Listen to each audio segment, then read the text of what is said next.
Então, galera, a gente já fez o primeiro dia de prova do Enem, né? Mas calma, o segundo dia é tão importante quanto o primeiro.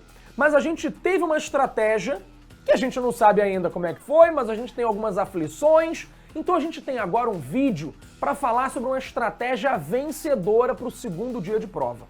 Então todos os nossos professores vão dar um pitaco aqui na sua preparação para te ajudar a fazer um dia de prova excelente, um segundo dia ainda melhor do que o primeiro. Beleza? Bom, eu vou começar falando dela, né? Você já sabe que eu vou falar sobre a prova de matemática, a mais amada, a mais temida também, mas é muito importante que você tenha uma estratégia para as 45 questões de matemática. Eu vou falar um pouquinho sobre isso e como que eu me comporto na prova, porque eu faço todo ano a prova também, né? Então, é claro, as pessoas podem pensar que ele é professor de matemática, ele vai fazer as questões de matemática tranquilão. Calma, gente. A prova é muito cansativa, tá? Então é importante que você pense em dar uma mesclada durante a tua prova. Faz um pouquinho das questões de matemática, faz um pouquinho das questões de natureza, daquelas que você gosta mais, para que você não fique tão cansado, né? Cansado você vai ficar, mas dá pra gente conseguir fazer uma prova de uma maneira melhor. Vamos pensar dessa forma. Mas tratando-se de matemática propriamente dita, como é que funciona? Eu vou fazer a prova na ordem? Eu vou fazer de trás para frente? Eu vou fazer como? Né? É claro que você sabe, cada candidato tem os seus temas de preferência, né? Tem aquele tema que você domina mais. Então fazer a prova é natural que você se depare com questões que você não vai saber. Gente, tudo bem não saber, tá? O importante é não ter medo de pular essas questões que você, por acaso, acha que não domina, porque elas vão gastar o seu tempo. Então vai fazendo a prova olhando para a questão. Sei fazer? Muito bem. Não sei fazer? Vou voltar depois, tá? E com isso você vai otimizando, fazendo tudo aquilo que você sabe. Porque se você não fizer dessa forma, você corre o risco de chegar ao final da prova sem ter passado por todas as questões. Isso é um erro grave. Beleza? Então escolhe os temas que você domina e procura eles na prova. E vai acertando uma por uma. Bom, mas a gente também tem que ouvir qual a estratégia do Glaucinho, né? Então o Glaucio agora vai chegar aqui no meu estúdio para falar com vocês sobre a estratégia dele para matemática. Vem, Glaucio!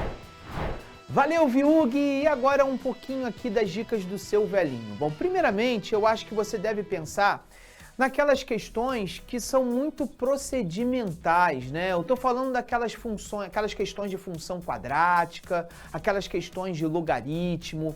Essas questões, elas te cobram, te pedem muitos procedimentos, né? São muitas linhas para resolver uma equação logarítmica, talvez sejam muitas linhas para você encontrar o y e o x do vértice.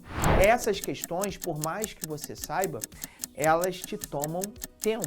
Então, seria muito interessante que você primeiro, nessa primeira leitura que o próprio mestre Viug falou, que você já comece a mapear aquelas questões que são imediatas, né? Uma interpretação de gráfico, questões que trabalham com interpretações de gráficos estatísticos, questões que trabalham com as operações fundamentais, questões que trabalham com multiplicidade e divisibilidade, enfim, questões que são mais imediatas. Essa que você já identifica, você já pode fazer. E ainda que você saiba as questões de função quadrática e função logarítmica, que você faça após essas questões que são mais rápidas, são mais imediatas. Talvez essas questões mais rápidas, mais imediatas, sejam aquelas que vão te garantir uma coerência pedagógica no TRI. Então vale a pena você fazer essas questões para que você não perca, né, ou você deixe de ganhar uma pontuação de acordo com a régua daquela questão, tá certo? Então essa é a dica do seu velhinho, desejo uma excelente prova para você, todos nós estaremos torcendo por você, todos nós estaremos fazendo energias altamente positivas para você e vai dar tudo certo, aliás, já deu. Um forte abraço, valeu, tchau!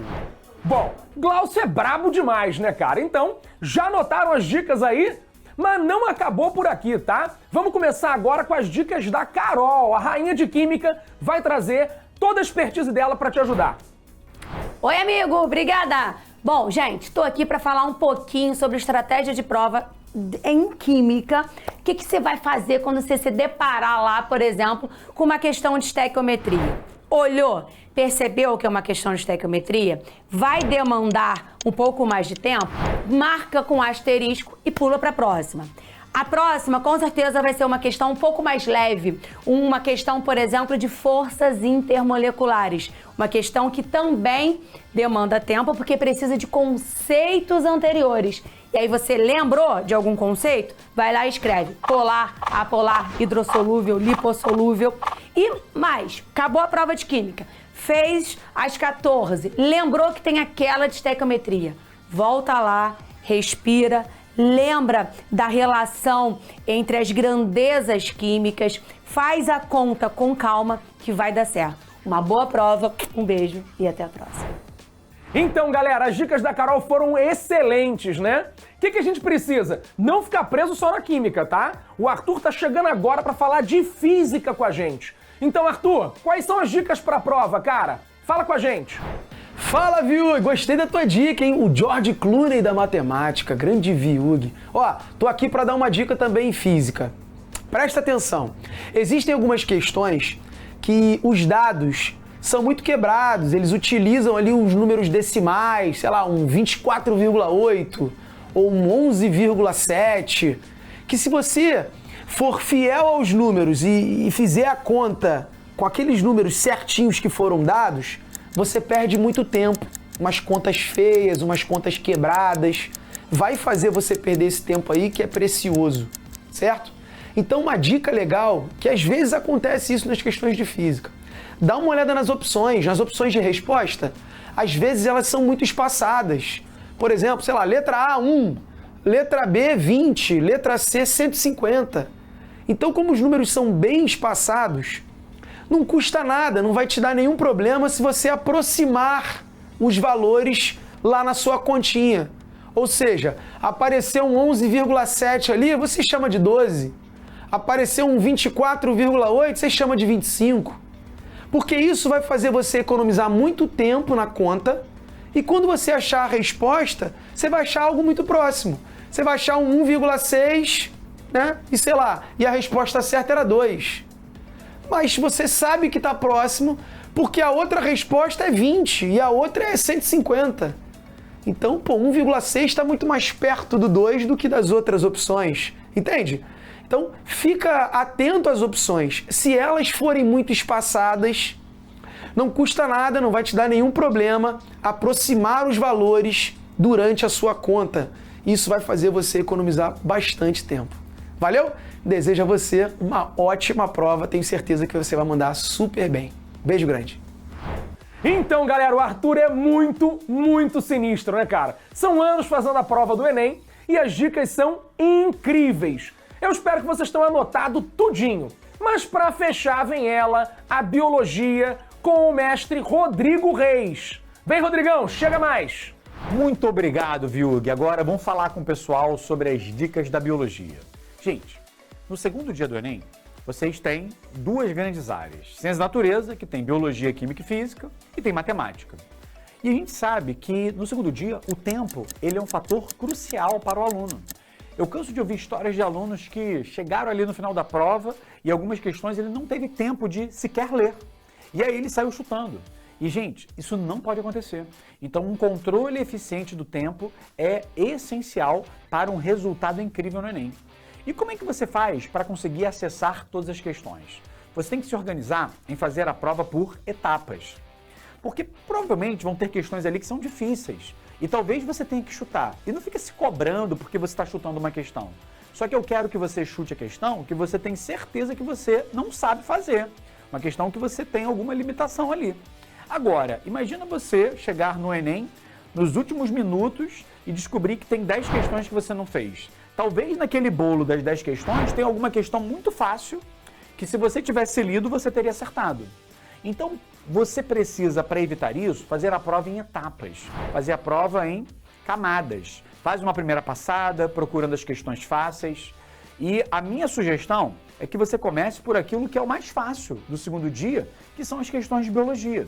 Então, você precisa ter um olhar ali, ó, de águia na prova de Ciência da Natureza. Pega lá a primeira questão de número 91, que é a primeira questão de natureza, cara, e vai procurando as de biologia. Especialmente, gente, as questões de ecologia. Porque são assuntos que sempre aparecem no Enem, sempre estão presentes e são questões fáceis. Então é um assunto que te recompensa muito, porque cai muito e é fácil. Então, pensando na TRI, que é a teoria de resposta ao item, são questões que são valiosas. São questões que você precisa acertar, porque são pontos fáceis de você garimpar. E às vezes você gasta mó tempão numa questão difícil e acerta. Só que como é uma questão difícil para você, essa pontuação, ela não é máxima. Então você acaba ganhando pontos parciais. Então dentro da sua prova de biologia do Enem, e a prova toda de naturezas, você precisa ter o que a gente chama de coerência pedagógica. As questões fáceis, você precisa acertar. As médias, algumas, e talvez poucas difíceis. Isso que é o natural. É como se você tivesse que garantir, ó, as fáceis eu tenho que garantir. E quem garante para você que as questões fáceis vão estar no começo? Elas podem estar, talvez, misturadas pela prova. Por isso que é importante você fazer a prova em passadas. Então, na primeira passada, cara, procura as questões fáceis de biologia e vai resolvendo. Porque são questões mais tranquilas, questões mais fáceis que vão te dar pontos. E, geralmente, quais são essas questões fáceis? Ecologia, questões de evolução, sempre aparecem na prova também. Tudo bem que no ano passado não teve, mas sempre aparece, vale a pena. Procurar aí aquelas questões clássicas de soro, de vacina que sempre tem. Procurar questões ali de hemograma. Então, gente, fica muito ligado nesses temas mais fáceis. Agora, depois que você fez essas questões mais fáceis, já garantiu o seu acerto, aí você pode passar por uma outra camada de questões. Por exemplo, dentro da biologia, qual seria a segunda camada? Questões de botânica, que são mais trabalhosas, a galera pode ter mais dificuldade. Questões de genética. E é bom você também ficar pensando em trocar, né? Cara, faço uma passada aqui, ó, procurando as fáceis de biologia. Depois eu faço ali, ó, procurando as de física, que são as fáceis, a de química. Talvez você alterne. Eu sei que, cara, Viug, Carol e Arthur, cara, estão dando dicas sensacionais. Mas sempre foca nisso, procurar as questões fáceis, porque é elas que vão te recompensar mais. Então, gente, eu estou aqui para desejar uma excelente prova para vocês, que vocês arrebentem, que vocês brilhem. Então, ó, uma boa prova e um beijo para vocês. É isso, galera. Obrigado, Rodrigo. Obrigado a toda a equipe que participou desse vídeo. E é claro, gente, tá chegando a prova, mas a gente não te abandona. Então fica ligado nas nossas redes sociais, que tem aulão, tem gabarito. A gente tá junto até o final. Boa prova para vocês e até já!